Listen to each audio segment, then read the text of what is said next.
excelentíssima presidenta Mônica Francisco, também externar o meu orgulho de vê-la nessa cadeira, essa cadeira que faz parte aí desse processo de ocupação das mulheres na política, fundamental que nós estejamos qualificadamente nesses tempos em que o feminismo é tão atacado e demonizado, nesses tempos que a cor da nossa pele e a nossa qualificação é tão atacada e deslegitimada. Sim. Então é muito importante vê-la, uma mulher negra da favela, feminista, nesse lugar de poder. E aí, senhora presidenta, trazer aqui todo o debate que não só constrói as bases do que a gente precisa fazer dentro dessa casa legislativa. Esse é o lugar da construção da fiscalização do poder executivo e não do contrário.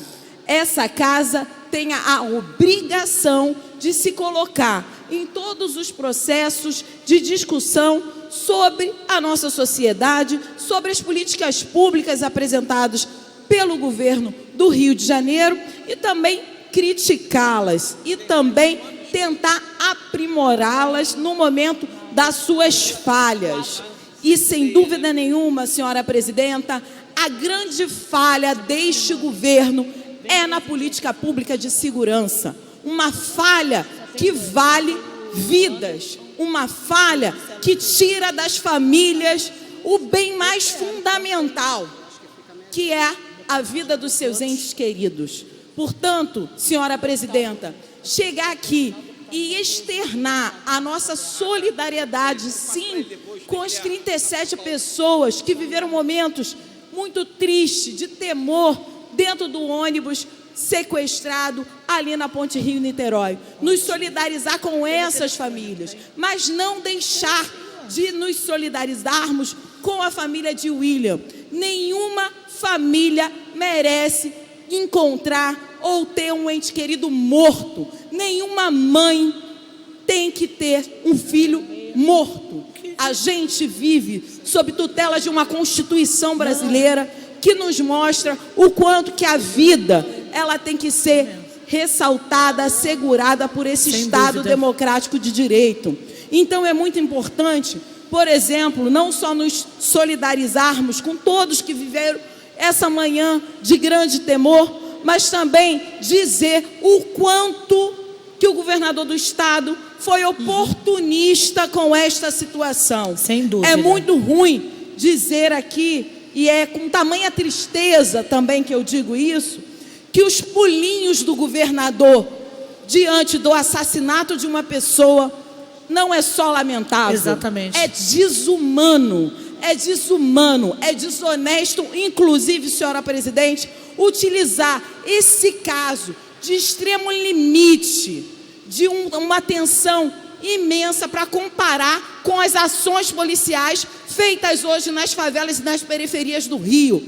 A Cidade de Deus amanheceu hoje com uma operação policial e vários vídeos foram encaminhados a nós com um helicóptero jogando bomba, senhora presidente. Granadas. Bomba, granada, em cima das pessoas, em cima daquelas casas, em cima daquelas vidas. Só uma parte, deputada. A senhora quer fazer uma parte, senhora presidente? Bom, ele disse que se pudesse jogaria um míssil na Cidade de Deus, né? Só para fazer essa lembrança, Vossa Excelência.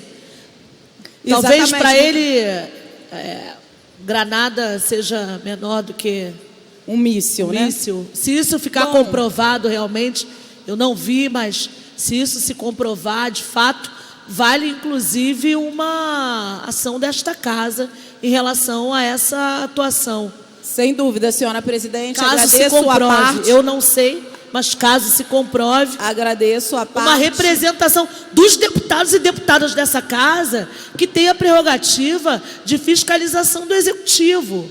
Ou coloca-se para a opinião pública de que os deputados e deputadas dessa casa que têm a prerrogativa da fiscalização do executivo apoiam o lançamento aéreo de granadas, caso se comprove. Exatamente, senhora excelentíssima deputada. Importante dizer que os pulinhos de comemoração do governador demonstra o tamanho, por exemplo, do teatro feito para a mídia, do teatro televisivo protagonizado pelo governador do estado do Rio de Janeiro, porque ao se solidarizar com as famílias, ele não se conteve dos pulinhos dados de felicidade diante do assassinato de uma pessoa. É lamentável que isso ocorra, é óbvio que toda a sociedade se sente aliviada, porque as 37 pessoas reféns saíram ilesas dessa situação, mas é lamentável, senhora presidenta, que a gente tenha um governador dando pulinhos de alegria, demonstrando tamanha insensibilidade diante de uma situação limite, terrível e chocante, de uma tragédia que a gente está colocado no Rio de Janeiro. E aí, importante também trazer, senhora presidenta, não só as granadas jogadas de helicópteros, como a gente precisa, e é por isso que a gente fala tanto da investigação. A gente está aqui e denuncia, mas quando a gente denuncia, é porque a gente está pedindo que tenha investigação.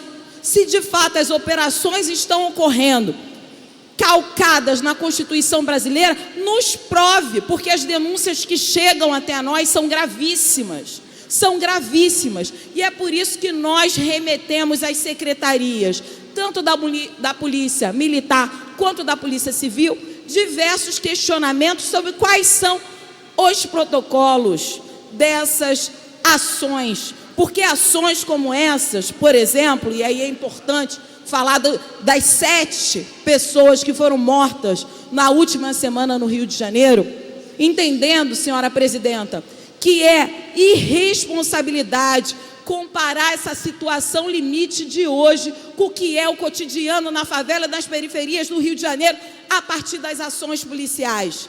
É muito desonesto e irresponsável fazer esse tipo de comparação, porque a utilização de helicópteros como plataforma de tiro, ela precisa estar pautada num protocolo que precisa ter conhecimento da sociedade para que possamos, inclusive, fiscalizar se é de fato obedecendo à Constituição ou não. Agora, afinal de contas, senhora presidente, ter protocolos só para quem está agindo, realmente isso demonstra que alguém não quer que saibamos como essas operações são efetivadas, que alguém quer esconder a maneira que essas ações são efetivadas no chão da favela e da periferia, porque o que a gente tem visto como elemento fundamental dessas ações são corpos negros jorrados no chão, banhados de sangue, banhados de uma lógica que é irracional. Ou compreendamos que política de segurança se faz com prevenção, inteligência e investigação, ou o sangue negro vai continuar sendo jorrado no chão da favela e da periferia. Precisamos repetir isso, porque eu não vou naturalizar, eu não vou comemorar morte de ninguém. Isso é uma tragédia, senhor governador do estado do Rio de Janeiro. É uma tragédia social que o senhor tem muita, sim, culpa. E aí é importante que o senhor se responsabilize pelo que está acontecendo nas favelas do Rio de Janeiro. Afinal de contas, hoje aconteceu essa situação de extremo limite. De extremo limite. Agora, o que acontece todos os dias na favela, o senhor sabe melhor do que ninguém. Afinal de contas, já são mais de 800 mortos no Rio de Janeiro. E a gente precisa falar disso. Quanto que essas ações têm se colocado. E aí, para concluir aqui o meu raciocínio, importante trazer as 1.500 cartas escritas por moradores de favela, moradores da Maré, que sofreram consecutivamente 11 dias sem aula, 11 dias com comércios fechados, 11 dias sem as pessoas poderem ir ao atendimento médico, que já é tão difícil de conseguir na favela e na periferia. Ou seja, eu estive aqui falando com o secretário de Educação do estado do Rio de Janeiro e perguntei para ele o que significava 11 dias sem aula. Ele falou, isso significa 5% da aula que esse aluno deveria ter durante o ano letivo. Ou seja, senhora presidenta, se nós naturalizarmos esse tipo de coisa, o favelado, a favelada, quem vive na favela hoje, ele entra como um cidadão de segunda classe em qualquer unidade de ensino, e isso é gravíssimo. E aí, para concluir, mais uma coisa, eu quero agradecer sim as 1.500 pessoas, crianças, jovens, mulheres, que escreveram essas cartas para o Tribunal de Justiça rever a ação civil pública impetrada pela Maré. Porque é o seguinte, quem coloca em questão a legitimidade das pessoas que escreveram essa carta são pessoas, inclusive, que não têm a menor empatia, sensibilidade do que é ter um helicóptero atirando de cima ou jogando bomba, jogando granada na cabeça das pessoas. Isso é uma ação concretamente ilegítima. Ignorar a dor dessas famílias, ignorar a dor dessas mães que perderam os filhos. E não é a culpa, como diz o nobre governador do estado do Rio de Janeiro, que a culpa seria do ponto de ônibus. Ou seja, de novo, a culpa é da vítima. Ela não deveria estar no ponto de ônibus na hora de uma ação policial. Ora bolas, quer enganar quem? Por isso, honestamente, senhora presidenta, olhar o quanto que negligenciar a vida virou a pauta concreta do governador Witzel, é entender que sim, ele não só tem culpa sobre essas mortes, como ele tem responsabilidade e não vai nos enganar tentando aí colocar o caso de hoje e ponderando a sua fala sobre o que aconteceu hoje, que vai nos enganar de qual é a sua real política de segurança pública para o estado do Rio de Janeiro. Muito obrigada.